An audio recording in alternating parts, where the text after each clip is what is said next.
Bereshit, bara Elohim et hashemayim ve'et haaretz.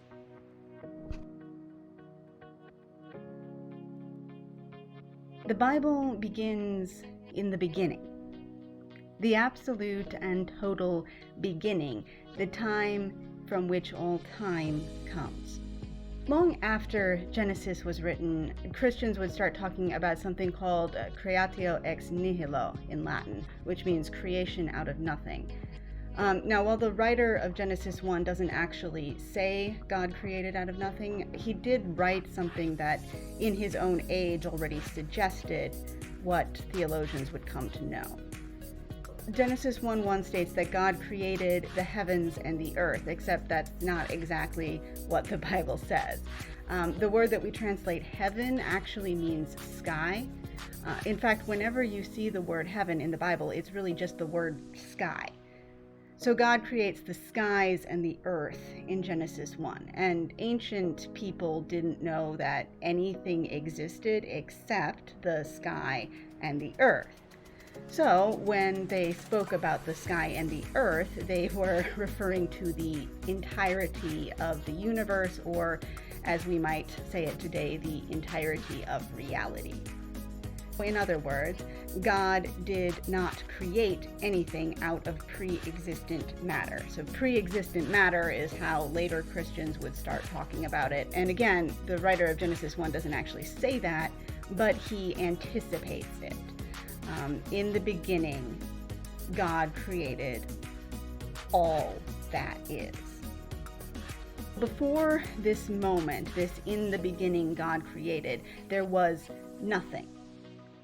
And then after that moment, there was something. We can call it reality, we can call it the universe, creation, matter, energy, whatever you want to call it. In the beginning, God created. In those first words, we draw a line that cannot be crossed.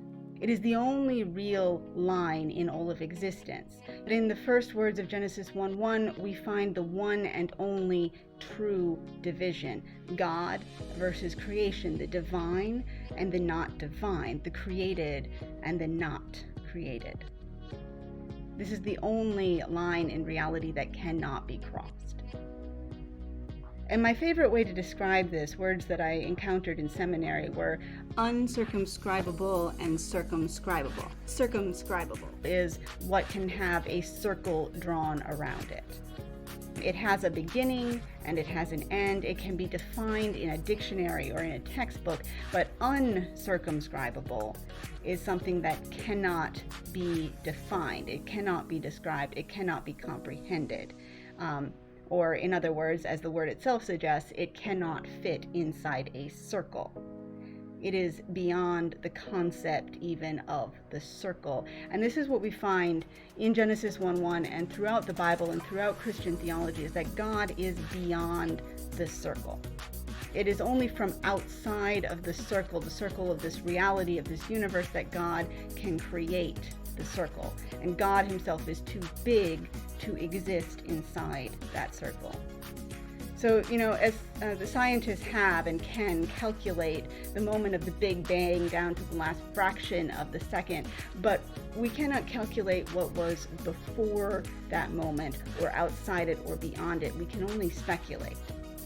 Now, between the circle in which we exist, the totality of reality, and what lies beyond the circle, there's no connection there. It is a line between one reality and another. To cross that line is impossible. God is God, and we are creation. One exists forever. The other is defined by the fact that it has a beginning and an end. And the sides can have nothing to do with each other. They are totally different, except in this one all-precious miracle, this one little action verb, to create.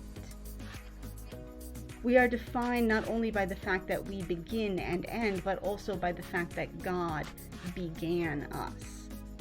We are because God was first. We are because God is. And in this act of creation, the essence of existence, this thing that today we call God, it spills out into the circle.